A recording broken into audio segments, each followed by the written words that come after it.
नमस्कार दोस्तों, आप सभी का स्वागत है रिजल्ट गुरु के यूट्यूब चैनल पर, जहां हम जानने वाले हैं आज भाषाओं से जुड़ी कुछ बहुत ही रोचक तथ्य।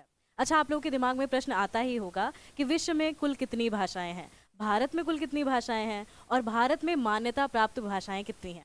अच्छा, एक रोचक सी बात बताते हैं। अभी भी बहुत से लोग हैं जिन्हें ये डाउट होता है कि भाई भारत की राजभाषा कौन सी है, भारत की राष्ट्रभाषा कौन सी है। कई बार हम हिंदी से जुड़ा कोई निबंध लिखते हैं ना, तो वहाँ पर हम लिख देते हैं कि भारत की राष्ट्रभाषा हिंदी है। ध्यान दीजिएगा, भारत की कोई राष्ट्रभाषा नहीं है। भारत की राजभाषा का दर्जा प्राप्त है हिंदी को, कार्यालयी भाषा भी जिसे हम कहते हैं। तो ये हुआ आपका रोचक तथ्य। अब हम आ जाते हैं वापस भाषाओं पर। आज की हमारी छोटी सी वीडियो ये बहुत अच्छी खासी इन्फॉर्मेशन दे सकती है आपको, अगर भाषाओं से जुड़ा कुछ भी नया तथ्य जानना चाहते हैं। तो चलिए शुरुआत करते हैं।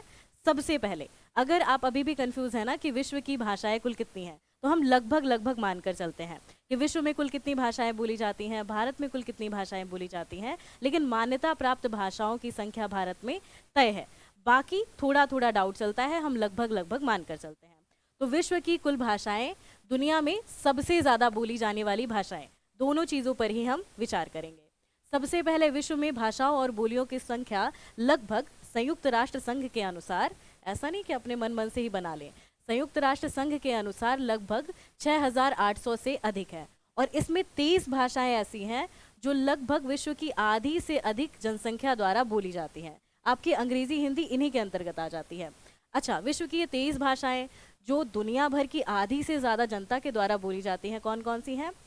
अंग्रेजी, चीनी, हिंदी, स्पेनी, फ्रेंच, अरबी, बंगाली, रूसी, पुर्तगाली, इंडोनेशियन, उर्दू, जर्मन, जापानीज, स्वाहिलिया, मराठी, तेलुगु, लहंदा, तमिल, तुर्की, कोरियन, वियतनामी, Italian, Hausa, Thai, Gujarati, Kannada, Persian और भोजपुरी। भोजपुरी का भी जिक्र है। भोजपुरी जिसे हम हिंदी भाषा में जब आप पढ़ते हैं तो एक बोली का दर्जा देकर चलते हैं, हिंदी की बोलियों के अंतर्गत आती है। लेकिन अगर आप वैश्विक स्तर पर देखेंगे तो इसे भी भाषा का दर्जा प्राप्त है। अब हम आएंगे विश्व की प्राचीनतम भाषाओं में। तो आपने ध्यान दिया होगा कि विश्व की कोई तो ऐसी प्राचीनतम भाषा है जिससे बहुत सी भाषाओं का जन्म हुआ। तो विश्व की सबसे प्राचीनतम भाषा का दर्जा किसे प्राप्त है? विश्व की सबसे पहली और सबसे प्राचीन भाषा मानी जाती है तमिल। यह सबसे पहले खोजी गई भाषाओं में से एक है और अभी भी 12 करोड़ लोगों से 12 करोड़ और उससे ज़्यादा लोगों के द्वारा बोली जाने वाली ये भाषा है। तमिल के बाद दूसरी सूची में संस्कृत भी आती है और उसके बाद ग्रीक, चीनी, हिब्रू और अरबी का भी नाम लिया जाता है। आगे देखेंगे तो अब हम चर्चा करते हैं कि भारत में कुल कितनी भाषाएं बोली जाती हैं। भाषा को लेकर हमेशा ध्यान दीजिएगा, जब हम भाषा परिवर्तन की बात करते हैं तब भी हम लगभग मानकर चलते हैं कि सन इससे लेकर सन इससे तक ये भाषा बोली जाती रही होगी। आप लोगों ने ध्यान दिया होगा, हम जब हिंदी का विभाजन करते हैं तब हम क्या पढ़ते हैं? हिंदी कहाँ से निकली? आपकी वैदिक संस्कृत, लौकिक संस्कृत, पाली, प्राकृत, अपभ्रंश, इतने पदों से गुजरते हुए तब हमें मिलती है हिंदी। उससे पहले भी कहीं कहीं आपको पुरानी हिंदी का जिक्र मिलता है। तो हम एकदम टाइम टू टाइम नहीं बता सकते कि नहीं भैया 500 ईस्वी पूर्व से लेकर 1 ईस्वी पूर्व तक आपकी अपभ्रंश ही बोली जाती थी। तो इसीलिए इसी हिसाब से हम लगभग ये मानकर चलते हैं कि लगभग इतनी भाषाएं हैं और इतने लोगों द्वारा बोली जाती होगी। तो अगर भारत की बात करें, भारत में लगभग कितनी भाषाएं बोली जाती हैं, तो लगभग संख्या है 121 भाषाओं की। और 2011 में जो आंकड़ों के हिसाब से भारत में 121 भाषाएं बोली गई और ये कितने लोगों द्वारा बोली और समझी जाती हैं? 10,000 से ज़्यादा। अच्छा, ध्यान दीजिएगा, 121 भाषाएं बोली जाती हैं लेकिन 10,000 से ज़्यादा भाषाएं हैं जो कि प्रचलन में है भारत में अभी भी। तो प्रचलन में भी ध्यान दीजिएगा। लेकिन अगर 22 भाषाओं की हम बात करते हैं, ये 22 भाषाएं ऐसे हैं, जैसे पीछे भी हमने बात की थी ना, कि जो अधिकतम जनता द्वारा बोली जा रही है। 22 भाषाएं ऐसी हैं और ये जो आपकी 10,000 से ज़्यादा भाषाएं बोलने वाले लोग हैं, इन लोगों की संख्या थोड़ी कम हो जाती है।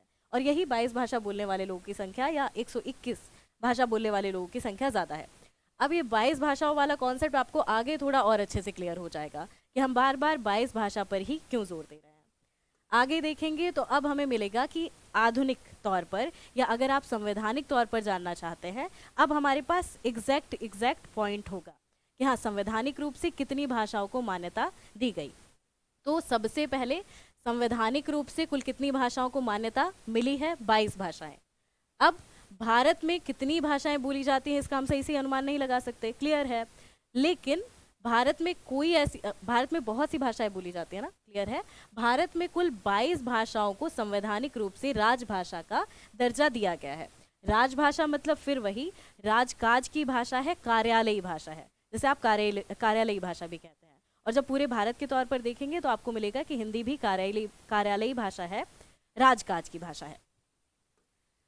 आगे देखें, अब इन 22 भाषाओं की सूची में कौन कौन सी भाषा आती है, इन पर भी हम विचार करेंगे। हिंदी है, बंगाली, असमिया, बोडो, डोगरी, गुजराती, तमिल, तेलुगु, उर्दू, सिंधी।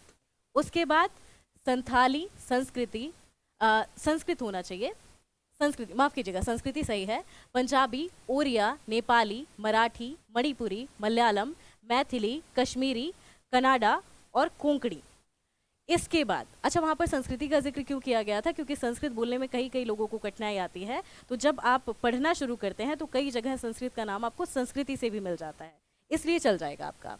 अच्छा, संविधान की 8वीं अनुसूची में कुल 22 भाषाओं को मान्यता प्राप्त की गई, ठीक है, 22 भाषाएं मान्यता प्राप्त हैं संविधान की 8वीं अनुसूची के अनुसार। लेकिन ध्यान दीजिएगा, इस अनुसूची में भी अलग अलग टाइम पर, ऐसा नहीं थे कि एक ही साथ 22 की 22 भाषाएं ही जोड़ दी गई। सबसे पहले 1950 में देखेंगे अगर आप, तो 1950 में सबसे पहले 14 भाषाओं को मान्यता दी गई थी।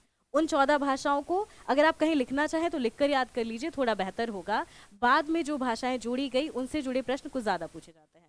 तो पहले जो 14 भाषाएं थी वो थी आपकी असमिया, बांग्ला, गुजराती, हिंदी, कन्नड़, कश्मीरी, मराठी, मलयालम, उड़िया, पंजाबी, संस्कृत, तमिल, तेलुगु, उर्दू। इसके बाद आपको मिलेगी, इसके बाद 1967 में सिंधी को, कोंकणी को, मणिपुरी को और नेपाली को भी शामिल किया गया, ठीक है। अच्छा, इसे याद करना हो तो आप नमक करके याद कर सकते हैं। जब हम लोगों को याद करना था तो हमने इस हिसाब से याद किया था, नमक। न से क्या याद हो जाएगा आपको, नेपाली, म से मणिपुरी, क से कोंकणी, ऐसे याद कर लेंगे, आपको ये याद हो जाएगा कि हाँ ठीक है, 1967 में कौन कौन सी भाषाओं को शामिल किया गया, कौन कौन सी भाषाओं को मान्यता दी गई। उसके बाद आप आते हैं तो 1992 में शामिल किया गया, जिससे इन भाषाओं की संख्या 18 हो गई। इसके बाद 2003 में बोडो, डोगरी, मैथिली, संथाली को शामिल किया गया। सबसे पहले बोडो, डोगरी, मैथिली, संथाली, ध्यान दीजिएगा एकदम अंत में आती हैं आपकी, इसे आप बोडो मास करके भी याद कर सकते हैं, ठीक है।